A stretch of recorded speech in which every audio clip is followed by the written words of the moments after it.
Hi, my name is Paul Taylor. I'm Chief Economist for the National Automotive Dealers Association, and we're in McLean, Virginia.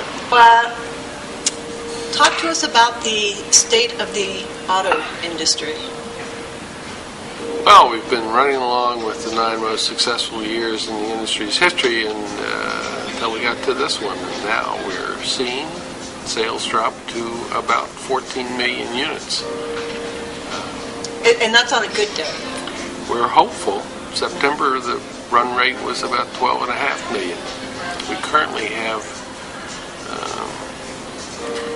hopes, though, that we bring that rate back up a little bit in the month of September. That included the small cars even, which dropped 16% in the month.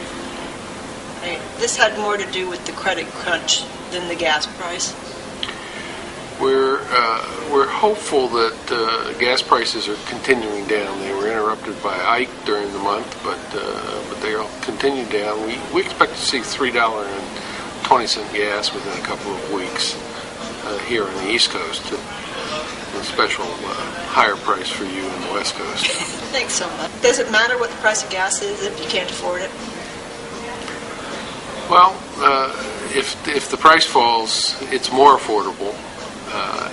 And it also suggests that the heating season will be cheaper, and that frees up some household income.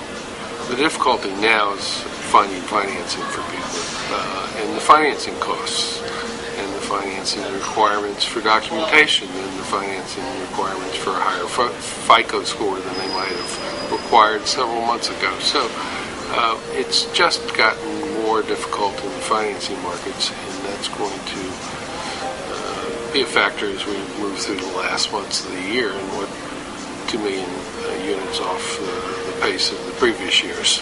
Be pretty much what you're saying is that they've just cut out the financing on some of the best people that should be getting financing.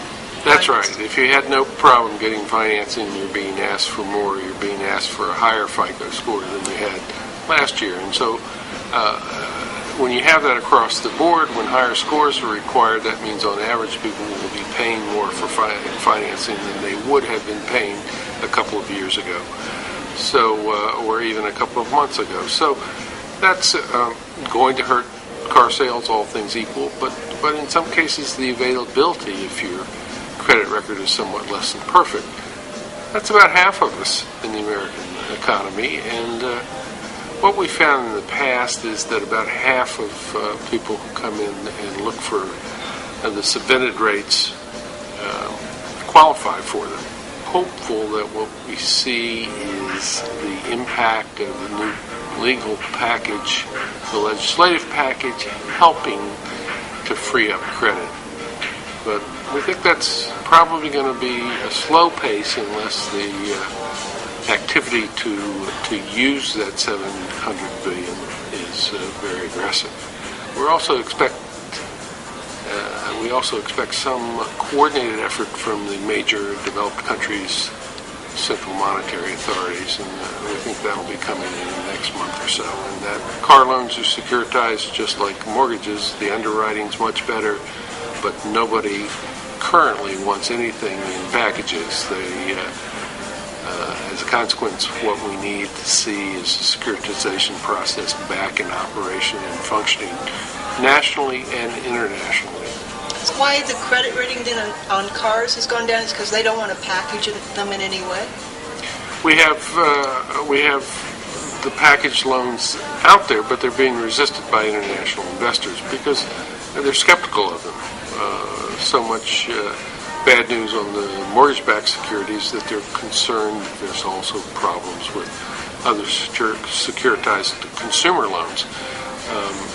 Remember, a car can be out of the country in 2 to 12 hours.